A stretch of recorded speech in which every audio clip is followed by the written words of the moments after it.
Antioxidants खत्म हो जाते। तीसरी चीज जो बताता है कफ।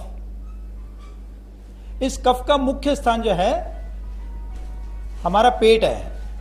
तो पेट और ये जो हमारी अन्न नली है यूसोफेगस, ये कफ का मुख्य स्थान है। दूसरा, कफ का संबंध हमारे सूक्ष्म शरीर में अहंकार से है। जल और पृथ्वी, इससे कफ बनता है। अब जल और पृथ्वी यानी मिट्टी अगर पानी दोनों को मिला दें तो क्या बनता है? दलदल बन जाता है। इस दलदल के अगर हम 4-5 गुणों को देखें तो हमें कफ समझ में आएगा कि कफ क्या है।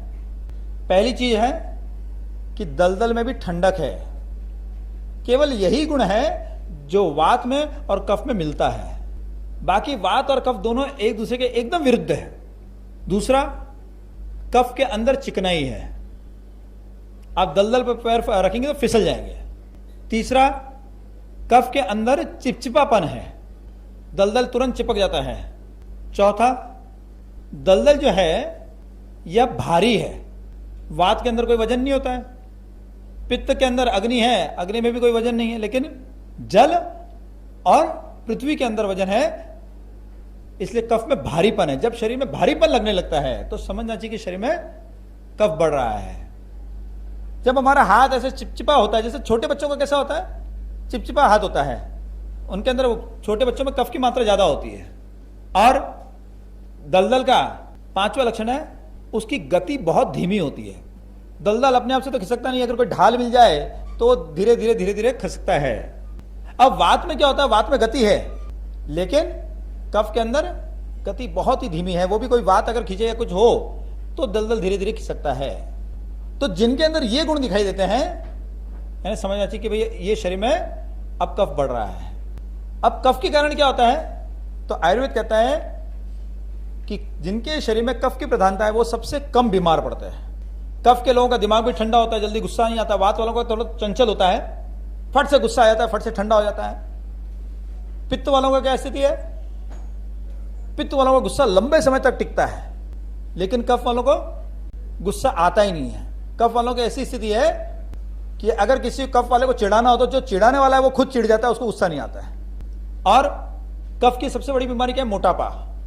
शरीर भारी भारी भारी भारी होते जाता है। लेकिन मोटापा दोनों कारण से होता है, वात के कारण भी मोटापा होता है और कफ के कारण भी मोटापा होता है। वात के कारण मोटापा कैसा होता है? जैसे कोई बलून है, गुब्बारा है, वो कैसे हवा से फूल जाता है वैसे शरीर फूल जाता है। खास करके जो बचपन में एकदम पतले हो और बाद में एकदम मोटे हो जाए वो सब वात के पेशेंट होते हैं। लेकिन जो बचपन से मोटा हो तो वो वात का पेशेंट नहीं, वो कफ का पेशेंट होता है। कई औरतें कहती कि भाई हम बचपन में तो एकदम पतली दुबली थी, 35-40 किलो वजन, और डिलीवरी के बाद वजन बढ़ने लगा एकदम, और अब तो हमने क्विंटल को भी शर्मा दिया, उसको भी पीछे छोड़ दिया। ऐसे लोग जो हैं ये सब वात के पेशेंट हैं। फूलते जा रहा है, फूलते जा रहा है शरीर। इसलिए जब हमने वात पेशेंट को गाय का घी खिलाया तो उनका वजन कम हो गया। लेकिन कफ का पेशेंट अगर घी खाएगा तो उसका वजन कम नहीं होगा। और वात वालों का क्या गुण है? वात वाले बोलते हैं काल करे सो आज कर, आज करे सो अब। और कफ वाले क्या बोलते हैं? आज करे सो काल कर, काल करे सो परसों। इतनी जल्दी क्या है जब जीना है बरसों। ये दोनों प्रकृति के अंदर अंतर है। किसकी प्रकृति कैसी है, हमारे परिवार में किसकी कैसी प्रकृति, हम समझ सकते हैं इससे। वात वाले को हमेशा नई नई कुछ चीजें करने का सोचता है। जैसे एक वात वाले को आपने गणपति बनाने के लिए दे दिया कि 100 गणपति बनाना है, वो 100 के 100 अलग अलग गणपति बना देगा। किसी की सूंड बाईं तरफ, किसी की सूंड दाहिनी तरफ। किसी गणपति के सिर पे मुकुट है, किसी के सिर पे अन्ना की टोपी है। किसी गणपति के हाथ में मोदक है, किसी के गणपति के हाथ में लड्डू है। कोई गणपति मोटे पेट वाला, कोई गणपति पतले पेट वाला। हर गणपति को बनाएंगे अलग अलग अलग अलग, जितनी उसकी कल्पना होगी बनाते चले जाएगा। लेकिन कफ का जो इसके अंदर कफ की प्रधानता होती है, वो कैसे गणपति बनाएगा? सब गणपति एक जैसे, जो कार्बन कॉपी है, सेम टू सेम बना के रख देगा। बनाएगा सुंदर, लेकिन सब एक जैसे बना देगा। अब जो कफ प्रधान कलाकार है उसको आपने कहा कि भैया अलग अलग बनाओ, तो बोले भैया मेरे से काम नहीं होता, तुम और किसी से करवाओ। और अगर वात वाले को कह दिया कि यार एक जैसे बनाओ, तुम क्या बार बार अलग करते हो, सब और किसी से करो, मेरे से काम नहीं होता है, मैं बोर हो जाता हूं। वात वाले की प्रवृत्ति होती है हर समय कुछ नया नया नया नया नया नया करना, क्योंकि वात में मन की प्रधानता है। मन की प्रधानता होने से क्या होता है? मन स्थिर है नहीं, मन चंचल है तो उसके अंदर भी नई नई आइडियाज आती रहती है, मन के अंदर कल्पनाएं आती है, उसके अंदर भी नई नई कल्पना आती रहती है। और कफ का संबंध अहंकार से। अहंकार कैसा होता है? जड़ होता है। जैसे हमने मान लिया कि मैं पुरुष हूं तो मैं पुरुष हूं, किसी ने मान लिया मैं स्त्री हूं तो स्त्री हूं, फिर कोई बोले कि भाई तुम आत्मा हो तो सुन लेंगे, लेकिन नहीं, मन में बैठा हुआ है कि मैं स्त्री और पुरुष हूं। मैंने मान लिया कि मैं हिंदू हूं तो हिंदू हूं, मैंने मान लिया मुसलमान हूं तो मुसलमान हूं, मैंने मान लिया कि मैं ब्राह्मण हूं तो ब्राह्मण हूं, किसी ने मान लिया कि भाई मैं मराठा हूं, मैं मराठा हूं। एक बात दिमाग में बैठ जाती है। लेकिन कफ वाले जो होते हैं उनको बदलना कठिन होता है, वात वाले जो है वो जल्दी बदल जाते हैं। अब इनका आपस में क्या संबंध है? वात जो है इसके अंदर कोई विशेषताएं हैं, पित्त वाले इनके अंदर कोई विशेषता है, कफ वाले उनकी अपनी विशेषता है। हम इन विशेषताओं का उपयोग कैसे कर सकते हैं? मेरे पिताजी ने एक पार्टी को माल बेचा, माल बेचने के बाद पैसा देने का टाइम आया तो वो हमेशा टालम टोल करे। उन जमाने में मोबाइल था नहीं, लेकिन फोन करे तो एक ही जवाब मिले, सेठ जी ऑफिस में नहीं है, सेठ जी ऑफिस में नहीं है। ये पिताजी परेशान। जब इसको माल लेना था तो ये रोज ऑफिस में रहता था, अब पैसा देना है तो ऑफिस में नहीं। तो पिताजी को बड़ा गुस्सा आया। और सेठ जी इतना होशियार, पहले तो जो कालबा देवी में जो क्या बोलते हैं उसको, पेड़ी बोलते हैं ना, वो पेड़ियां जो होती थी उन पेड़ियों में लोग जूते बाहर खोलते थे। ये सेठ जी इतने चालाक थे कि जूता अपने अंदर खोलते थे, किसी को पता ही नहीं चला कि सेठ जी अंदर है कि नहीं है। तो पिताजी को एक दिन किसी ने खबर दी कि भाई सेठ जी यहां पर है। पिताजी गए। अब पिताजी गए वहां पर तो जाने के बाद देखा तो जूते तो नहीं दिखे, तो बोले कि लगता आज भी नहीं है। वहां गए तो वहां मुनीम बैठे हुए थे। मुनि को कहा कि भाई वो मेरा पेमेंट, बोला सेठ जी आएंगे तो करेंगे। बोले सेठ जी कहाँ है? बोले सेठ जी बाहर गए। अरे बाहर गए यानी कहाँ गए? दुनिया के बाहर चले गए क्या? जब फोन करता तो बाहर गए बाहर गए बाहर गए यही सुनने को मिलता है, तो फिर ऑफिस का के लिए खोल के रखा है। अब पिताजी एकदम गर्म, नाराज होने लगे उनके ऊपर खूब। अब नाराज होते चले गए पिताजी, चुपचाप मुनीम सुनते जा रहा है। पिताजी बोले मैं 20-25 मिनट तक उस मुनीम को डांटता रहा, चुपचाप सुनता रहो। जब सब हो गया मैंने कहा मैं बोल रहा हूं इतने देर से तुम कुछ बोलते नहीं हो। बोले आपका बोलना पूरा हो गया क्या? पिताजी मैंने हाँ पूरा हो गया। बोले अब? बोले अब कुछ नहीं, सेठ जी अंदर अंदर जाइए। बोले नालायक, मैं 1 घंटे से चला रहा हूं तो चुपचाप सुन। बोले मेरे को चुपचाप सुनने का ही तो पैसा मिलता है, इसी के लिए बैठा है सेठ जी इधर कि जब कोई आए अपना गुस्सा पूरा होता रहे, ठंडा हो जाए तब अंदर भेज देना। तो ऐसे लोग बहुत अच्छे पीआरओ हो सकते हैं, कफ वाले। उनको गुस्सा आता ही नहीं, कोई बोलते चले जाता है बोलते चले जाता है, आप उनको पीआरओ बना सकते हैं अपनी कंपनी के अंदर कि भाई कोई भी आए तेरे ऊपर जितना गुस्सा निकालने का, तेरे को गुस्सा आता नहीं है, सामने वाला जब शांत हो जाए तो अंदर भेज देना। जो नई नई आइडियाज आती है, इनोवेटिव आइडियाज जो होती है, किसी इंडस्ट्री को चलाना है तो उसमें इनोवेटिव आइडियाज की जरूरत होती है, क्योंकि हमको कंपटीशन में टिकना है। इसमें वात वाले बहुत अच्छे होते हैं, क्योंकि वात वालों को नई नई आइडियाज आती रहती है। पित्त वाले अच्छे मैनेजर हो सकते हैं, क्योंकि एनालिसिस उनके अंदर बुद्धि की प्रधानता है, वो एनालिसिस अच्छा कर सकते हैं, वो अच्छे मैनेजर हो सकते हैं। तो पित्त प्रधान व्यक्ति को आप मैनेजर बना सकते हैं। कफ वाले जो हैं वो अच्छे फॉलोअर्स हो सकते हैं। आपने कोई काम दे दिया वो उसको पूरा करके फिर उठेंगे। वात वालों के आपने भरोसे काम छोड़ दिया, वो आधा काम करते करते उसका मन बदल गया तो दूसरा काम शुरू कर देगा, या काम छूट जाएगा। तो किसी इंडस्ट्री को भी चलाना है तो वात पित्त कफ तीनों प्रकृति के लोग चाहिए। और हमको अपने घर को भी समझना है, परिवार को भी चलाना, तो उसमें भी वात पित्त कफ तीनों प्रकृति के। हम कई बार क्या करते हैं, ये बच्चा मेरा बहुत चंचल है, ये तो एकदम डल है, इस प्रकार कंपैरिजन कर जाते हैं। गलती से मेहमानों के सामने बच्चों को बड़ा बुरा लग जाता है। हर एक की प्रकृति अलग होती है। कोई बच्चा है वो सोचा है, उसका दिमाग ज्यादा चलता है, कोई शरीर से ज्यादा चंचल होता है। जितने लेखक हैं, जितने साहित्यकार हैं, जितने कलाकार हैं, इन सबके अंदर वात काफी होता है। सोचना, नई नई कल्पनाएं करना। और इंजीनियर्स हैं, डॉक्टर्स हैं, वकील हैं, ये सब एनालिसिस करने वाले लोग हैं, ये सब पित्त प्रधान लोग होते हैं। अब हमारा बेटा जो है वात प्रधान है और हम जबरदस्ती उसको डॉक्टर बनाना चाहते हैं, जबरदस्ती इंजीनियर बनाना चाहते हैं, वो कैसे बनेगा? उसका तो कला में मन लगता है, वो तो कला पसंद करने वाला व्यक्ति है। अब हम उसको बनाना चाहते हैं कि नहीं तू तो भाई सीए बन जा, तू तो डॉक्टर बन जा, तू तो इंजीनियर बन जा, वो कैसे बनेगा? और इसलिए फिर उसकी जो प्रकृति है वो कुंठित होने लग जाती है। कभी कभी ऐसा होता है कि सब घर में डॉक्टर डॉक्टर, अब बच्चा बोलता है कि नहीं मैं तो तबला वादक बनूंगा। तो फिर ये समस्या होती है, माँ बाप को लगता है तू क्या करेगा जिंदगी में, तबला बजाएगा क्या? तो यह अगर हम प्रकृति समझ लें कि किसकी प्रकृति वात प्रधान है, पित्त प्रधान है, कफ प्रधान है, तो हम उसके व्यक्तित्व का उसके अनुसार ही बढ़ा सकते हैं। हमारे यहां पर एक कहावत है कि दादा को बेटे से पोता ज्यादा प्यारा होता है। अब इसका कारण क्या है? वात पित्त कफ के हिसाब से मैं आपको बताता हूं। हमारे यहां पर कहा गया है कि वात जो है आकाश तत्व सबसे पहले प्रकट हुआ, उसके बाद वायु तत्व प्रकट हुआ, उसके बाद अग्नि तत्व, उसके बाद जल तत्व और अंत में पृथ्वी तत्व। यानी वात सबसे पहले, फिर पित्त और फिर कफ। तो जो सबसे पहले जन्मेगा वो सबसे पहले बूढ़ा होगा, और जो सबसे बाद में जन्मेगा वो बच्चा रहेगा। तो मनुष्य में भी दादा जो है, दादा की उम्र में वात की प्रधानता होती है, युवावस्था में पित्त की प्रधानता होती है, और बचपन के अंदर कफ की प्रधानता होती है। हालांकि हर एक व्यक्ति की प्रकृति अलग अलग होती है। हम पैदा होते ही हमारी यह प्रकृति निश्चित हो जाती है कि हम वात प्रधान है, पित्त प्रधान है, कफ प्रधान है। वात प्रधान व्यक्ति पूरे जीवन भर वात प्रधान रहेगा, लेकिन बुढ़ापे में बहुत ज्यादा वात प्रधान हो जाएगा।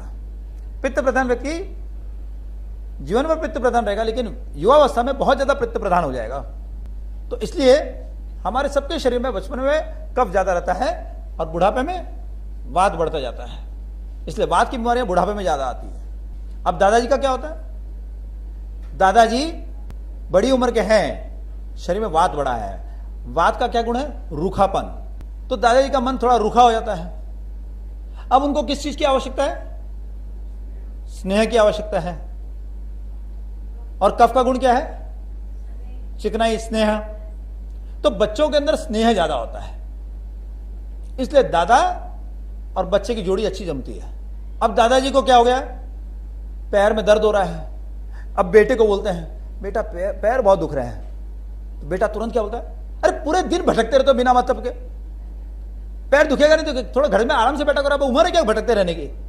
सुबह सुबह उठ के मंदिर चले जाते हो, फिर अपने मित्रों के यहां चले जाते हो, फिर यहां चले जाते हो। सरकार ने रिटायर क्या के लिए किया? आपको आराम करने के लिए किया। आराम तो करते नहीं, फिर बोलते पैर दुखते हैं, पैर दुखते हैं। क्यों? ये बेटा ऐसा क्यों बोल रहा है? पित्त प्रधान है ना, एनालिसिस कर रहा है। फिर वे पिताजी घर पे बैठने लगते हैं, और फिर बैठने के बाद बोलते हैं, बेटा आलस बहुत आता है। अरे पूरे दिन घर में पड़े रहो तो आलस नहीं आएगा तो क्या होगा? गवर्नमेंट ने इसलिए रिटायर किया कि आपको आराम, खाली आलस पड़े रहो, थोड़ा घुमा फिरा करो। एनालिसिस करने की बुद्धि है। लेकिन पोता क्या करता है? दादाजी कहते हैं कि पोता कि बेटा जरा मेरे को पैर में दर्द हो रहा है। दादाजी कुछ क्रीम लगाऊं, कोई ऑइंटमेंट लगाऊं, पैर दबाऊं? क्योंकि उसके अंदर स्नेह है, इसलिए दादा और पोते की जोड़ी जमती है। लेकिन आज क्या हो गया? हमारी सरकार ने प्रचार किया, हम दो हमारे दो। ये पूरा नारा क्या है? हम दो हमारे दो, मां बाप को भाड़ में जाने दो। अब बच्चों को दादा दादी का सुख नहीं, बच्चों को कोई संस्कार देने वाला नहीं। बच्चों को परंपरा से ज्ञान मिलता है, वो ज्ञान मिलना बंद हो गया। बच्चों को दादा दादी का कुछ मिल ही नहीं रहा है। और दूसरी तरफ दादा दादी के पास क्या हो रहा है? उनका जीवन एकदम रूखा हो गया है। उनके पास बच्चे नहीं है, पोते नहीं है, कुछ नहीं है, तो वो भी बीमारी की ओर तेजी से बढ़े जा रहे हैं। फिर गवर्नमेंट हमारी स्कीम निकालती है, हमको वृद्धाश्रम खोलना चाहिए। अरे ये विदेश की संस्कृति है, विकृति है, संस्कृति काय की है, उसको हम ले आए अपने देश के अंदर। हमारे यहां ज्वाइंट फैमिली थी, उस ज्वाइंट फैमिली का सत्यानाश कर दिया। बच्चों को संस्कार चाहिए तो संस्कार टीवी के सामने बैठ जाते हैं, बोले ले बेटा संस्कार, वो उठ के 2 मिनट में भाग जाता वहां से। बच्चों को एंटरटेनमेंट चाहिए, पहले दादाजी कहानी सुनाते थे, दादी कहानी सुनाती थी। अब बच्चों को कहानी सुननी है तो माँ बाप क्या करते हैं? कार्टून चैनल को चालू कर देते हैं। और ये कार्टून चैनल कितना खतरनाक है? ये इतना खतरनाक है कि कई बार मैं कभी किसी घर पे जाता हूं तो मुझे समझ में नहीं आता ये कार्टून अंदर है कि बाहर है। वो बच्चा भी कार्टून ही लगता है पूरा। कार्टून चैनल जो है इतना फास्ट चलता है और उसके अंदर बच्चे की कल्पना शक्ति काम नहीं करती है। जैसे क्या होता है, दादाजी कहानी सुना रहे बच्चे को, एक राजा था, एक रानी थी, तो बच्चा तुरंत कल्पना करने लगता है। एक महल था, उस महल के अंदर राजा ने एक मुकुट पहन रखा है, रानी ने मुकुट पहन रखा है, और ऐसी सब कल्पना शुरू होने लगती है उसके दिमाग में। लेकिन फिर राजा, दादाजी कहते हैं एक राजा था, एक मंत्री था, तो तुरंत उसके दिमाग में आने लगता है कि हाँ दरबार होगा, उस दरबार के अंदर राजा यहाँ बैठा होगा, मंत्री यहाँ बैठा होगा, और इस प्रकार से उसकी कल्पना शुरू हो जाती है। जब दिमाग कल्पना करने लगता है तो दिमाग की एक्सरसाइज होती है, उससे दिमाग मजबूत होता है। और आज क्या हो रहा है? कार्टून चैनल में क्या देखता है बच्चा? एक बिल्ली दौड़ रही है। क्यों दौड़ रही है? क्योंकि उसके पीछे एक चूहा पड़ा है। अब जीवन में क्या देखते हैं? जीवन में देखते हैं कि चूहा जो है वो दौड़ता है क्योंकि उसके पीछे बिल्ली पड़ी है। लेकिन कार्टून चैनल में क्या दिख रहा है? एक बिल्ली दौड़ रही है, उसके पीछे चूहा है। अब बिल्ली दौड़ते जा रही कभी, और चूहा उसको यहां से वहां भगा रहा है, वहां से वहां भगा रहा है, और चूहे को भागते भागते सचिन तेंदुलकर का बैट मिल जाता है, क्योंकि रिटायर हो गया वो। अब वो उठा के मारता है तो सिक्सर, तो सीधी बिल्ली जाती है। अब इसमें कुछ सोचने के लिए, कुछ कल्पना करने के लिए है क्या? बच्चा सोच ही नहीं सकता, कल्पना ही नहीं कर सकता है, इसलिए बच्चे का दिमाग विकसित नहीं होता है। वास्तव में कभी भी बच्चों को कार्टून चैनल के सामने 20 मिनट से ज्यादा नहीं बैठाना चाहिए। 20 मिनट से ज्यादा बैठने के बाद उसकी विश्लेषण की शक्ति खत्म होने लगती है, एनालिसिस करने की शक्ति खत्म होने लगती है, और बच्चा जो है वो रट्टू बन जाता है। मैंने जिसको कहा ना, केवल जानकारियों का भंडार बनता है, उन जानकारियों के एनालिसिस नहीं कर सकता वो। और एक कार्टून चैनल भी कॉर्पोरेट वर्ल्ड की चालबाजी है, एंटरटेनमेंट के नाम पर बच्चों की दिमागों को खत्म करने की चाल है। हमको लगता है बच्चा एंटरटेनमेंट हो रहा है बच्चे का, लेकिन वास्तव में क्या हो रहा है? उसका दिमाग खत्म हो रहा है, वो सोच नहीं सकता, कल्पना नहीं कर सकता है। दादा कहानी सुनाते थे, दादी कहानी सुनाते थे, तो उनका दिमाग चलता रहता था कि ऐसा वैसा होगा। इसलिए आज स्कूलों में बेवकूफ बनाया जाता है कि ऑडियो विजुअल का कोई बहुत महत्व नहीं होता है। हमारे ऋषि मुनि जब गुरुकुल के अंदर पढ़ाते थे तो क्या ऑडियो विजुअल पढ़ाते थे वो? तो हमारे देश में क्या ज्ञानी लोग नहीं होते थे? और ज्ञानी लोग नहीं थे तो इतने बड़े बड़े शास्त्र कैसे लिख दिए? ये एकदम जो गधे किस्म के लोग होते हैं उनके लिए ऑडियो विजुअल की जरूरत होती है। पावर पॉइंट प्रेजेंटेशन होना चाहिए, ऐसा होना चाहिए, वैसा होना चाहिए। क्यों? क्योंकि दो इंद्रियां एंगेज हो जाती है। आप आंख से भी देखते हैं, आप कान से भी सुन रहे हैं, और दिमाग से क्या कर रहे हैं?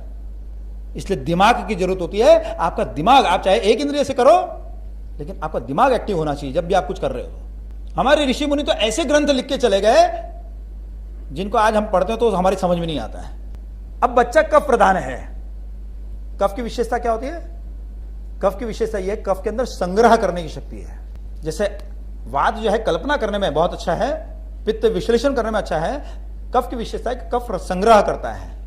इसलिए बच्चों को देखो ना, एक शब्द अगर वो पकड़ ले, माँ शब्द उसने सीख लिया तो माँ माँ माँ माँ पूरे दिन, 2 दिन तक 3 दिन तक माँ माँ बोलता रहेगा। प सीख लिया तो प प प प प प करता रहता है, रिपीट करता रहता है बच्चा। बच्चे ने घुटने के बल पे चलना सीख लिया तो बस चलता रहेगा, उसको पता नहीं मैं कहां जा रहा हूं, लेकिन चलता रहेगा दिन भर। फिर थोड़ा सा पैर में चलना सीख लिया तो फिर पैर पे चलते चले जाएगा। दौड़ना सीख लिया तो फिर दौड़ता रहेगा दिन भर, इधर से दौड़ेगा उधर, उधर से दौड़ेगा इधर। बच्चों को एक ही चीज बार बार करने की आदत होती है, कफ प्रधान है ना, और इसलिए इस कफ प्रधान बच्चों का एक उपयोग करना चाहिए कि बच्चों को बहुत सारी चीजें रटानी चाहिए। हमारे पास एक से एक श्रेष्ठ ग्रंथ है, गीता है, हम बच्चों को रटा सकते हैं।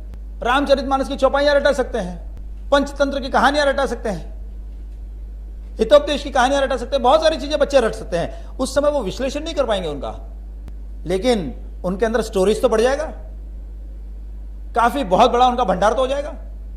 और उसका परिणाम क्या होगा कि जब वो युवा होंगे तो युवा होने के बाद वो उसका एनालिसिस करेंगे, उसका विश्लेषण करेंगे, और फिर जब बूढ़े होंगे तो उस विश्लेषण के आधार पर वो कल्पना करेंगे, और कल्पना करके और वो चीज समाज को देंगे वो। लेकिन आज बच्चों को क्या रटाया जा रहा है? मैं कई बार किसी के घर में आता हूं तो बोलते बच्चा, अरे जरा एक वो गाना है, तू डांस करके दिखा जरा, वो गाना गा के दिखा जरा। मैं एक घर पे गया तो वहां एक बच्चा गा रहा था, उसको गाना बोले कि गा जरा, गा के डांस करके दिखा। तो बच्चा गाने लगा, ये दिल तेरा, ये धड़कन तेरी, ये दिन तेरा, रातें तेरी, अब बचा क्या? मैंने कहा धरती पे बोझ। अब बचना क्या है? बच्चों को ऐसे ऐसे गाने रटाओगे तो होगा क्या? क्योंकि वो ऐसे सड़े हुए गाने रटेगा और फिर उन्हीं सड़े हुए गानों का युवावस्था में एनालिसिस करेगा। अरे भैया पीछे के गेट से चले जाओ, तो फिर क्या होगा? जब वो बूढ़ा होगा तो M.F. हुसैन बन जाएगा। लोग कहते हैं बहुत बड़ा कलाकार। क्या कलाकार? खाक का कलाकार। हिंदू देवी देवताओं के नंगे मूर्तियां बना रहे वो, सरस्वती की नंगी फोटो, दुर्गा जी की नंगी फोटो। ऐसे नीच आदमी को हमारे यहां पर महान कलाकार कहा जाता। नहीं जी, ये तो एक्सप्रेशन का फ्रीडम है। काय का फ्रीडम है? बचपन से गंदगी भरी हुई है उसके अंदर।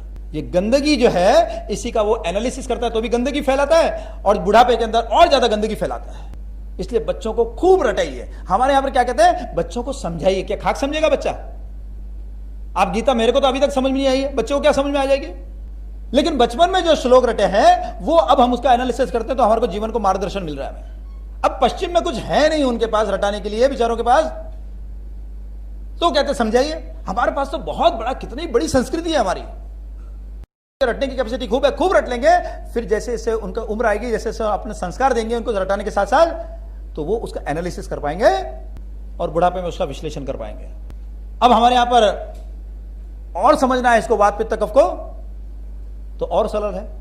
मैंने कहा वात सबसे बूढ़ा है और कफ सबसे छोटा है ना, बच्चा है।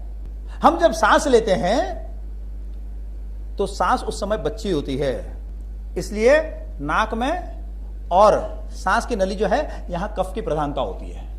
फिर सांस कहां जाती है, और लंग्स के अंदर, यहां पर क्या होता है, कफ की प्रधानता होती है। फिर सांस में से ऑक्सीजन ले लिया जाता है, यानी सांस का जो हवा अंदर गई उसका सार जो है वो ले लिया, वो ऑक्सीजन मिल जाता है खून के अंदर, इसलिए खून के अंदर वो युवा हो जाती है। इसलिए खून में जितनी भी बीमारियां होती है वो पित्त प्रधान की होती है। खून की जितनी भी बीमारी होगी वो पित्त वाली होगी, चाहे उसमें प्लेटलेट्स बढ़ जाए, चाहे हीमोग्लोबिन कम हो जाए, चाहे व्हाइट ब्लड सेल्स बढ़ जाए, या व्हाइट ब्लड सेल्स आपके कम हो जाए।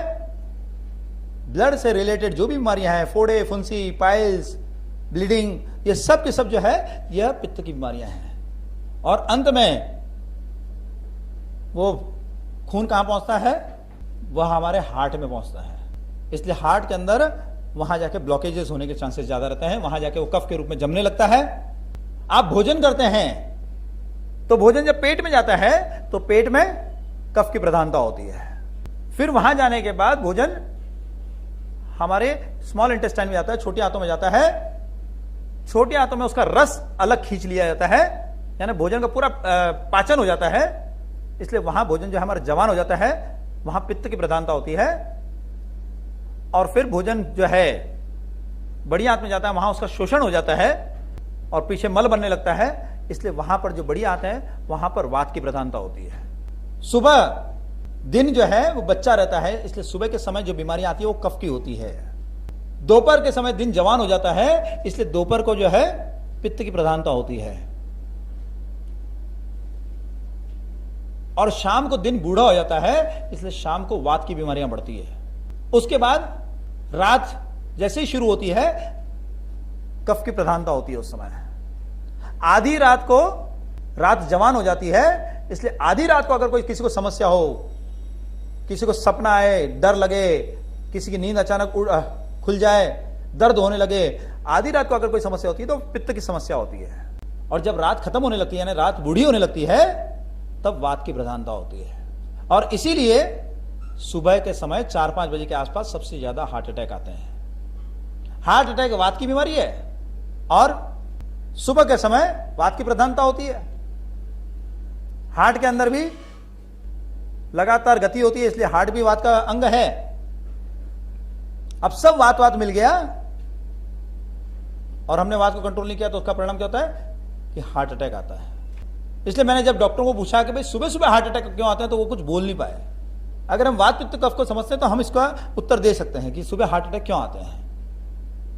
इसलिए हार्ट अटैक से बचना है तो वात को कंट्रोल करना है, और इसके लिए गाय का घी खाना है, चिकनाई खानी है। तो यह वात पित्त कफ जो है, इसको समझने के बाद हम अपने सूक्ष्म शरीर की बीमारियों को भी समझ सकते हैं। हाँ, एक चीज मैं बताना भूल गया, भय, शोक, क्रोध, ईर्ष्या, ये 4 चीजों के कारण पित्त बढ़ता है। आप देखिए ना, हम किसी कमरे में जाएं और जैसे ही कमरे में घुसे, अगर समझो कमरे में कोई पहले से चुपचाप आके बैठ गया है, तो देखते एकदम हम डर जाते हैं। डरते हमारा चेहरा जो है पीला पड़ जाता है। भय से हमारी चमक, अग्नि का क्या गुण है, चमक, हमारी चमक गायब हो जाती है। इसलिए भय से भी पित्त बढ़ता है। क्रोध, क्रोध में क्या होता है, चेहरा एकदम लाल हो जाता है। और जब किसी को क्रोध आता है तो क्या कहता है, अरे भैया वो मैं तो गुस्से में बोल गया, मेरे मन में ऐसा कुछ नहीं था, गुस्से में मेरे मुंह से निकल गया, मैं माफी चाहता हूं। कभी बहुत ज्यादा गुस्सा आता है आदमी को, उल्टी सीधी हरकतें करने लगता है, तो हम क्या कहते हैं कि गुस्से से पागल हो गया है। पागल होने का मतलब क्या है, इसकी जो बुद्धि है ये सोच नहीं पा रही है क्या सही है और क्या गलत है, मैं क्या बोलना है क्या नहीं बोलना, वो सोच नहीं पाती है बुद्धि, तो हम कहते हैं पागल हो गया है ये। पित्त के कारण, पित्त का संबंध बुद्धि से है, तो पित्त गड़बड़ हो जाता है। लेकिन मैंने बताया जब पित्त ज्यादा बड़ा हो, ज्यादा बढ़ गया हो पित्त, तो क्या करना चाहिए, पानी कभी नहीं पिलाना चाहिए। हम क्या करते हैं, किसी को बहुत गुस्सा आता है तो हम पानी पिला देते हैं। वो पानी पिलाने से क्या होता है, वो पित्त अंदर उतर जाता है और अंदर उतर के अंदर के ऑर्गन्स को डैमेज करता है वो। तो फिर क्या करना चाहिए, गुस्सा है तो उसको प्रकट कर देना, जब प्रकट करेंगे तो और गुस्सा बढ़ेगा, सामने वाला फिर 4 बातें बोलेगा, फिर गुस्सा बढ़ते चले जाएगा। तो गुस्सा जब बहुत ज्यादा बढ़े तो उसका एक उपाय है, हमारे घर में अगर गुस्सा आ रहा है हमको, तो बिस्तर के ऊपर जाके धमाधम 5-7 बार जोर जोर से मार देना। इससे क्या होगा? गुस्सा शांत हो जाएगा। लेकिन माताओं से एक निवेदन है, जब बिस्तर पर मार रहे हो तो जरा देख लें वहां प्रभु जी सो तो नहीं रहे हैं, नहीं गरीब यूं ही पिट जाएगा। और जब गुस्सा आता है, जैसे बच्चों के ऊपर गुस्सा आ रहा है, अब हम बच्चों को मार देते हैं, फिर जाके उनको तुरंत गले लगा लेते हैं, ये बहुत गलत चीज है। इससे बच्चा ढीठ हो जाता है, फिर हमारी सुनता ही नहीं है। गुस्से में हम खुद ही पागल हो गए। पागल आदमी किसी को क्या शिक्षा देगा? इसलिए जब गुस्सा शांत हो तब बच्चे को डांटिए। तब बच्चे को मारना तो मार भी सकते हैं आप, अपना गुस्सा उतारने के लिए मत मारिए।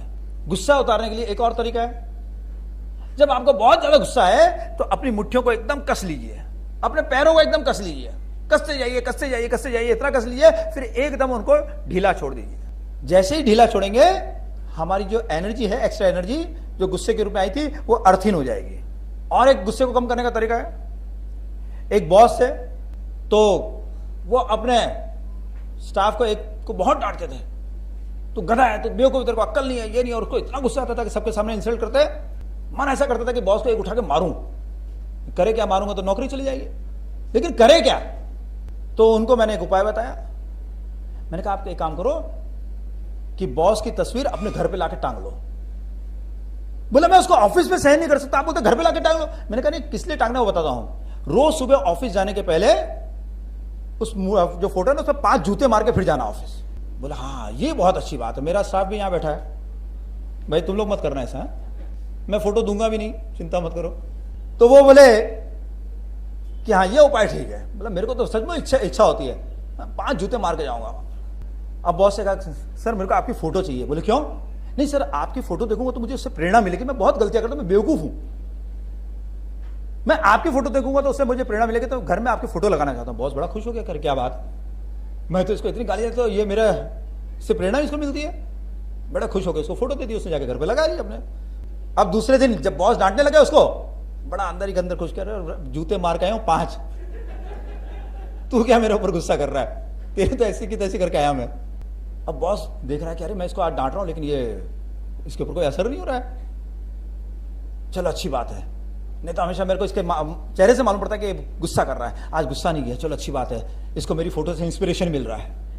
अब थोड़े दिन क्या हो गया, अंदर क्या हुआ, जब बॉस ने देखा कि भाई अब ये डरता नहीं है या अब इसके मन में गुस्सा नहीं दिखाई देता है, तो बॉस का भी गुस्सा थोड़ा शांत होने लगा। और यहां पर वो जो था उसको भी लगने लगा यार मेरा बॉस इतना खराब तो नहीं है जितना मैं समझता हूं, नहीं यार ये बॉस को जूता मार के चलता हूं ये ठीक नहीं है, बॉस है तो अच्छा ही अपना और मैं ही गलती करता हूं। धीरे धीरे धीरे धीरे वो 8-10 दिन में गुस्सा जो है गायब हो गया। ये नेता लोग अपनी फोटो इतनी क्यों बांटते हैं? इसीलिए बांटते हैं, जहां देखो फोटो फोटो फोटो, वो इसीलिए बांटते हैं कि भैया मारो जूते कम से। तो गुस्सा कम करने के लिए आप अपने गुस्से को किसी और तरह से प्रकट कर सकते हैं। वो एनर्जी है, उसको आप रोक नहीं सकते हैं। हाँ सत्संग में जाने के बाद हमको कुछ विवेक जागता है ये ठीक है, लेकिन जिस समय गुस्सा आया वो विवेक काम नहीं देता है। ईर्ष्या, ईर्ष्या का दूसरा नाम ही जलन है, जेलसी। हम जेलसी से किसी और का तो क्या बिगाड़ेंगे, अपना खुद का नाश कर लेंगे। दूसरे का नाश होगा कि नहीं होगा पता नहीं, अपना खुद का हम नाश कर लेंगे। इसलिए ईर्ष्या से भी हमें अपने आप को बचाना है। शोक से भी, घर में किसी की मृत्यु हो जाए शोक हो जाता है, शोक से भी पित्त बढ़ता है। तो इन चीजों को हम समझ सकते हैं कि कौन सी चीज कैसे असर करती है, क्या करती है, और फिर हम अपनी बहुत सारी कहावतों को समझ सकते हैं। हमें वात पित्त कफ का ज्ञान है। हमारे देश में ज्ञान को आगे, परंपरा से आगे देने का तरीका क्या था, कहावतें हैं। जैसे हम लोग क्या कहते हैं, बच्चे कॉलेज जाने लगे तो हम क्या कहते हैं, अरे बच्चे को कॉलेज की हवा लग गई है। कभी किसी के मुंह से सुना बच्चे को कॉलेज का पानी लग गया है, बच्चे को कॉलेज की मिट्टी लग गई है, कॉलेज की बेंच लग गई है, हवा लग गई। यानी क्या, सबसे पहला परिवर्तन हवा में आता है, इसलिए परिवर्तन आ रहा है। एक गांव का आदमी मुंबई में आ जाए तो क्या कहते हैं, अरे इसको तो मुंबई की हवा लग गई है। ये कहावत है। अब इसका आप इंग्लिश में ट्रांसलेशन कीजिए, क्या करेंगे इसका ट्रांसलेशन आप? ऐसे ही हमारे यहां पर एक कहावत है, पैर गरम पेट नरम और सिर हो ठंडा, फिर भी आए डॉक्टर तो मारो उसको डंडा। क्या मतलब है? पैर गरम, पैर किसका अंग है? वात का अंग है। वात के अंदर ठंडक का गुण है। अगर पैर आपके गर्म रहे तो वात कंट्रोल में रहेगा। पैर गरम, पेट नरम। पेट में जैसे ही वायु भरती है तो क्या होता है कि पेट कड़क हो जाता है। तो हम क्या कहते हैं कि भाई पेट जो है नरम रहना चाहिए। हवा ने घुसपैठ कर ली है। और सिर हो ठंडा। सिर किसका स्थान है? पित्त का स्थान है। इसलिए सिर गर्म हो जाता है तो सिर को ठंडक की आवश्यकता है। इसलिए बोलता है अरे भैया दिमाग में जरा ठंड रख। हम देखते हैं कि दिमाग में गर्मी बढ़ जाती है, हम काम नहीं कर पाते हैं। इसलिए दिमाग को ठंडा रखना है। और दिमाग को ठंडा रखने के लिए हम लोग क्या करते थे? तो हम लोग पहले पगड़ी पहनते थे, माताएं अपने सिर पर पल्ला रखती थी ताकि दिमाग ठंडा रहे। अब हमने क्या करना शुरू किया? सब पगड़ी, टोपी, पल्ला सब हट गया। अब सिर जो है हमारा गर्म हो रहा है और पैर हमारे गर्म रहने चाहिए। तो हमने अपने घर के अंदर क्या लगा लिया? मार्बल। मार्बल का मतलब क्या होता है? मार बल। जो बल को मारे वो मार्बल। अब घर के अंदर मार्बल आ गया, पूरे दिन उस पर रहते हैं और फिर कहते हैं कि हमको अर्थराइटिस की प्रॉब्लम हो रही है, हमको जॉइंट्स में दर्द हो रहा है, हमारे पैरों में दर्द हो रहा है। तो पैर जो है वो गर्म रहना चाहिए और सिर रहना चाहिए ठंडा। अब हमारे घर जो है उनकी हाइट क्या हो गई? 9-9 फीट की हाइट हो गई छत की। और फिर उसके नीचे भी देखिए कितनी नीचे खिड़की होती है, ऊपर 2.5-3 फुट जो है उसके नीचे खिड़की। पहले वेंटिलेटर होते थे, वो वेंटिलेटर हमने गायब कर दिया। उस वेंटिलेटर से क्या होता था? ऊपर की गर्म हवा चली जाती थी। अब वेंटिलेटर हटा दिया, पूरा ऊपर का वातावरण गर्म रहता है। फिर वही गर्म हवा जो है पंखा हमारे ऊपर भेज रहा है। इससे हमेशा सिर गर्म रहता है। और नीचे मार्बल रखा है, पैर हमेशा ठंडा रहता है। मतलब एक तरह से हम 24 घंटे का शीर्षासन कर रहे हैं और इसीलिए इतनी बीमारियां फैल रही है। हमारे यहां परंपरा थी कि हम अपने से बुजुर्गों के पैर दबाते थे। घर में दादा हैं या पिताजी हैं तो उनके पैर दबाते थे। औरतें भी क्या करती थी? सास के पैर दबाती थी। हमारे राजस्थान में तो एक परंपरा थी कि औरतें जब प्रणाम करती थी सास को तो खाली पैर नहीं छूती थी, पहले उनका 1-8 मिनट पैर दबाती थी। फिर सासू जब आशीर्वाद दे देती तब वो पैर छोड़ती थी। क्यों? बुढ़ापे में पैर ज्यादा दुखते हैं। अब बुढ़ापे में पैर ज्यादा दुखते हैं इसलिए अगर कोई पैर दबा दे तो उनको बड़ा आराम मिलता है, क्योंकि पैर में वायु घुस जाती है। मैं अपने माँ के जब मैं देखता था, मेरी माँ को अक्सर करके कंधे में यहां बहुत ज्यादा दर्द होता था और जैसे ही दर्द होता मैं तुरंत उनके पैर दबाना शुरू कर देता। 10-15 मिनट पैर दबाता और डकार पे डकार आने लगती और फिर उसके बाद उनको आराम मिल जाता। कि पैर में वायु घुस जाती है, इससे वात की बीमारियां होती है। तो पहले बच्चे अपने बुजुर्गों के पैर दबाते, उससे ये फायदा होता था। उस बहाने बच्चों बुजुर्ग के पास बैठते, माता पिता के पास या दादा दादी के पास बैठते थे, उससे उनको ज्ञान भी मिलता था। और माँ बाप को बुढ़ापे में इनसिक्योरिटी सबसे बड़ी बीमारी है, वो इनसिक्योरिटी से बच जाते थे कि नहीं मेरा बेटा इतनी सेवा करता है, बड़ा अच्छा है। उनको एक मानसिक समाधान भी होता था, वात के रोगों से भी बच जाते थे। इसलिए बुढ़ापे में बार बार डॉक्टर हॉस्पिटल के चक्कर नहीं काटना पड़ता था। अब जो बेटा बड़ा दिखाता है दुनिया को कि देखो मैं तो, मेरे पिताजी बीमार होते ही थोड़ी सी तकलीफ होती है सीधा हॉस्पिटल लेके भागता हूं, इसका मतलब है कि वो सपूत नहीं कपूत है। बार बार इतने माँ बाप बीमार पड़ते रहते कि बार बार हॉस्पिटल भागता रहता है। अरे भाई पैर दबा दे माता पिता के तो तेरे ठीक हो जाएगा सब। क्यों बार बार भाग रहा है उनको लेकर हॉस्पिटल? क्योंकि तो उनके पास बैठता ही नहीं 15 मिनट में। तो ये हमारे यहाँ की परंपरा थी। तो ऐसी बहुत सारी परंपराएं आज हम लोग इसलिए समझ नहीं पा रहे हैं क्योंकि हम वात पित्त कफ का ज्ञान नहीं रखते हैं। वात पित्त कफ का ज्ञान हो जाए तो हम इन सब परंपराओं का भी ज्ञान हो जाएगा। इसलिए भाषा के जाने के साथ साथ हम बहुत बड़ी परंपरा को खो रहे हैं। आयुर्वेद पूरी हमारी भाषाओं के अंदर है और हमने वो परंपरा खो दी है। हम सब के सब इंग्लिश इंग्लिश इंग्लिश के पीछे पड़े हैं। अरे इंग्लिश में है क्या? वहां यूरोप की परंपरा हमारे क्या काम आने वाली है? यूरोप में आज से 500 साल पहले शादी तक तो होती नहीं थी। केवल रॉयल फैमिली के लोग शादी कर पाते थे और बाकी जो सामान्य जनता वो शादी नहीं कर पाती थी। क्यों? क्योंकि वहां जो एक बहुत बड़ा फिलोसोफर हुआ, उस फिलोसोफर ने कहा कि नहीं, केवल रॉयल फैमिलीज को ही अधिकार है। क्योंकि सामान्य जनता अगर शादी करेगी तो उनका घर होगा, परिवार होगा, परिवार होगा तो समाज होगा, और किसी दिन समाज अगर ज्यादा मजबूत हुआ तो राजा के लिए खतरा हो जाएगा। ये समाज नहीं बनना चाहिए। तो फिर क्या होता था कि उनके जो बच्चे होते थे उन बच्चों को उठा के वो एक रिलीजियस इंस्टीट्यूट में डाल देते थे। उस रिलीजियस इंस्टीट्यूट को बोलते थे कॉन्वेंट। अब उस कॉन्वेंट में जो बच्चा रहता था उसको पता नहीं कि उसके माँ कौन है, उसके बाप कौन है, इसलिए वहां जो हेड होता था उसी को वो फादर कहते थे, उसी को मदर कहते थे। तो जिन लोगों ने परिवार बनाना सीखा नहीं, हम उनकी परंपराओं को लेके आ रहे हैं यहां पर, अपनी समृद्ध परंपरा को छोड़ छोड़कर उनकी भाषा को अपना रहे हैं। हमारे लिए बहुत जरूरी है कि हम अपनी भाषा को संभाल के रखें। मुझे बड़ा शर्म आती है कि यहां के जो गुजराती समाज के लोग हैं वो गुजराती नहीं पढ़ पाते, उनके बच्चे गुजराती नहीं पढ़ पाते हैं। वो तो क्या करें, स्कूल में हिंदी पढ़ते हैं, इंग्लिश पढ़ते हैं, गुजराती पढ़ नहीं पाते हैं। आज पढ़ नहीं पा रहे हैं, कल को बोल भी नहीं पाएंगे गुजराती, और गुजरात की जो इतनी समृद्ध परंपरा है उससे वंचित रह जाएंगे, क्योंकि उनको पता ही नहीं क्या शब्द है। जितना पैसा आता है, हम तो क्या पैसे वाले, जरा से पैसे वाले हुए तो सीधा इंग्लिश मीडियम में डालेंगे। तो जो परंपरा से हमको ज्ञान मिल रहा है वो कहां से मिलेगा? इसलिए हम क्या हो गया, केवल किताबों से ज्ञान ले रहे हैं। और किताबें कहां से आ रही है? तो पूरे यूरोप से तय हो रही है। इसलिए हम कहते हैं साइंस है तो यूरोप में है, भारत केवल अध्यात्म का देश है। अब वात पित्त कफ के साथ साथ बहुत बड़ी परंपरा हमारे देश में पड़ी है, उससे हम स्वस्थ रहते थे। कई कई कहावतें, जैसे सुबह का खीरा हीरा, दोपहर का खीरा खीरा और शाम का खीरा पीरा। क्या मतलब हुआ उसका? सुबह हम खीरा खाते हैं तो वो हीरे की तरह गुणकारी होता है, दोपहर को हम खीरा खाते हैं तो वो सामान्य खीरे की तरह रहता है, लेकिन अगर शाम को हम खीरा खाएंगे तो वो पीड़ा देगा। ऐसे असंख्य परंपरा, ऐसे असंख्य कहावतें हमारे यहां पर थी। अपनी भाषा को छोड़कर हम कंगाल होते जा रहे हैं और इसको हम विकास का नाम दे रखे हैं। हम ग्लोबलाइज होते जा रहे हैं। मैंने कहा ना, सब सुंदर शब्द जो है ये बेवकूफ बनाने के लिए है। क्या कि ग्लोबलाइज हो रहे हैं, अपनी जड़ों से कट रहे हैं और हम ग्लोबलाइज हो रहे हैं। अपनी जड़ें मजबूत होनी चाहिए। हम अपनी जड़ों से अलग होते जा रहे हैं और इसीलिए हम अपने विज्ञान को खोते जा रहे हैं। हमने जिस प्राण विज्ञान का अनुसंधान किया उसके बारे में अभी विश्व में कोई जानता नहीं है। हमें प्राण विज्ञान को पूरी दुनिया को देना है। हमने जो पहचाना कि जैसा अन्न वैसा मन, अभी तक दुनिया वहां तक बहुत दूर तक पहुंच नहीं पाई। वो तो अन्न का शरीर के साथ संबंध क्या वो भी नहीं पहचान पा रहे हैं पूरा। हम तो मन तक पहुंच गए। ये विज्ञान हमको पूरी दुनिया को देना है। और हम कहते हैं कि नहीं नहीं, हमारे यहां पर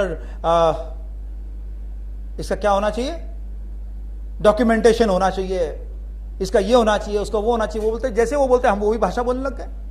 आपके पास डाटाज हैं क्या? डाटाज को हिंदी में क्या बोलते हैं? आंकड़े। और आंकड़ों का गुरु कौन था? शकुनी। अब कृष्ण के भक्त को बोल रहे हैं कि तू आंकड़ेबाजी कर। ये आंकड़े जो है फंसाने के लिए किए जाते हैं।